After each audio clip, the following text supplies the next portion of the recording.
Hello, welcome to Scrap Time episode 1069. My name is Christina, and today's episode I'm showing you the Ranger Do-It-Yourself Custom Blend ink pads.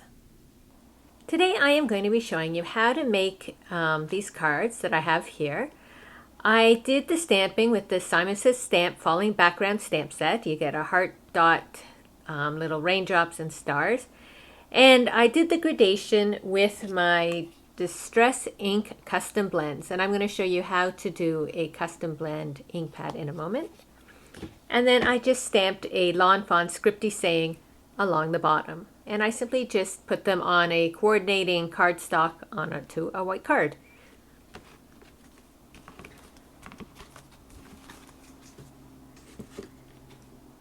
So we're going to start with our ink pad.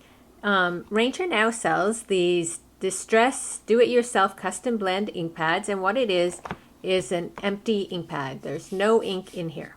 So it's up to you to make whatever sort of ink pad you want. Here I did the pink, orange, and yellow blend because that's one of my favorite, and then here I did a blue, cracked pistachio, and a green sort of blend. Now you don't have to mix your colors. You could just do a whole range of the blues and the purples and the oranges, whatever you like. I like to mix my colors with like doing a pink to a yellow type idea.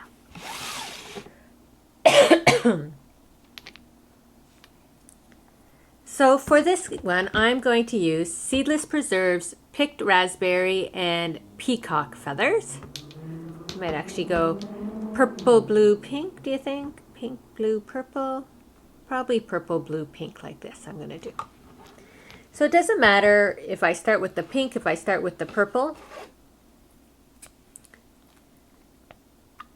So what I usually do is I squeeze out the excess ink, and then I squeeze up a drop of like a full thing of the ink. And I've sort of separated into a third. And then just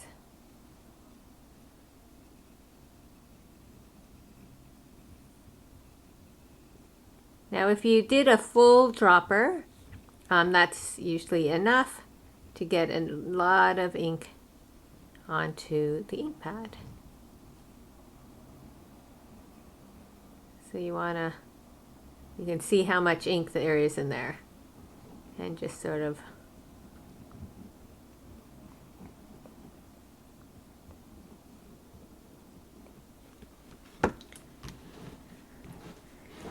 So next I decided I was going to go with pink or blue.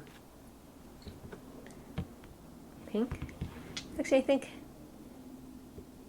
I think it's actually like that, so it doesn't really matter. I think I'm going to go with blue. You can go either way that you like. So now with the blue I have a dropper, and so I want to sort of leave room for the pink there. And now you want to overlap just a little. Otherwise you will have like a white line between if you don't overlap them. And the ink pad's pretty good. Wherever you put your ink, it sort of stays. It doesn't spread out and take over the whole ink pad.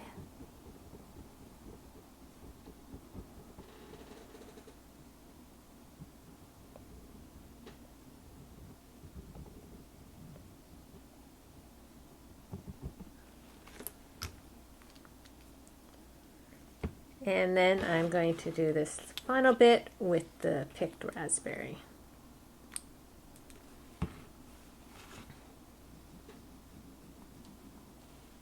And I'm going to sort of go over that line so the two colors sort of blend together.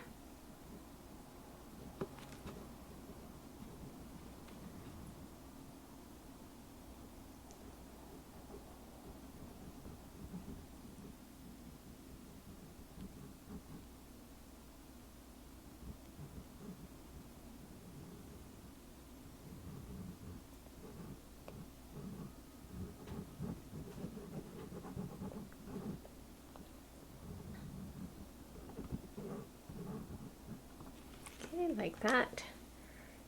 So now I'm going to take a little card here. I have a room key, if you have a scraper, whatever you want, and going in the direction of the ink. You don't want to go like this, otherwise you're going to spread the purple into the blue and that.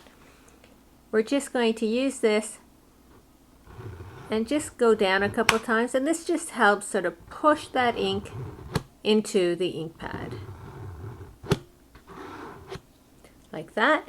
And now I am just going to put it aside and let it sit even for 10-15 minutes, just so that ink sort of absorbs a bit more into the ink pad, so it's just not all on top of the ink pad. And then we'll come back and stamp our card.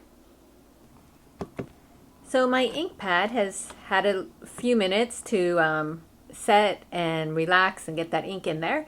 So now we're going to test it out. I am using the Falling Background stamp set from Simon Says Stamp, and I'm going to use the little dots. And I am stamping on the Distress Specialty stamping paper. It's nice and smooth, so it takes the ink really nicely. I think I'll stamp on that side. And I've cut it down, so I'll be able to mat it on a card. So when I'm stamping, I want to start with the dark on the top, and then I'm going to go down a little just because my ink pad is smaller than my stamp. If you go up, then you're going to start to get the darker colors in the lighter color. So I'm going to stamp and then just sort of work my way down a bit.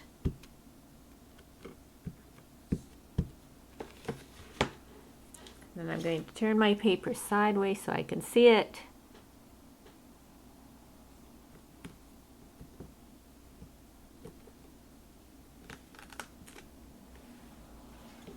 And ooh, pretty.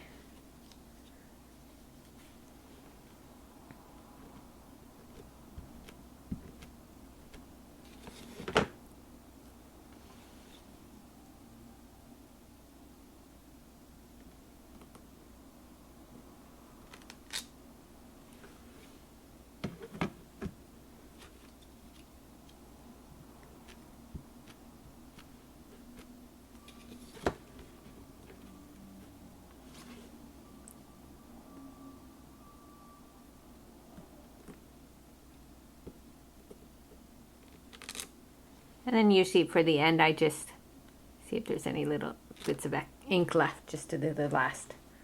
So you can see how pretty that is. I've got the purples, and then the blue and purple sort of overlap where I had to overlap the ink into the pinks on the bottom. And then I'm going to stamp a greeting using the Lawn Fawn Scripty Sayings. I'm going to do Happy Birthday to You. And I like to use the same color as the top. So in this case it was Seedless Preserves. So I'm going to use Seedless Preserves for my greeting.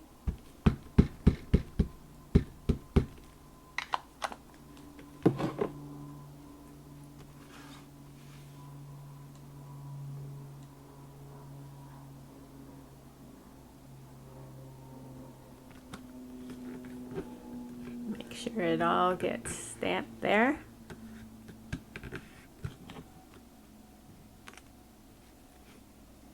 And then I can just mount it onto one of a colored cardstock, similar to either maybe the blue or something I would pick, or the pink, and put it onto the card.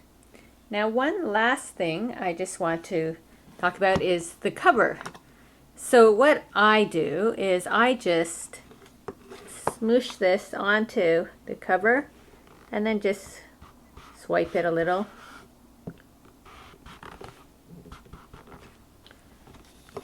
And then I let the color soak in a little bit, and after it soaks in, I will take a paper towel and just wipe off the excess ink. And that way I know what colors I have in my ink pad. So that's what I did on those. So that is the Distress Ink Do-It-Yourself Custom Blend. These are really fun. You have limitless choices of the ink pads you can make that will work well with the projects you are working on. Well, that's it for today's episode. Be sure to check out our website at www.scraptime.ca. And on our next episode, I'm showing you the Spellbinders Brushstroke Stamp Set. So please join us. Thanks for watching Scrap Time.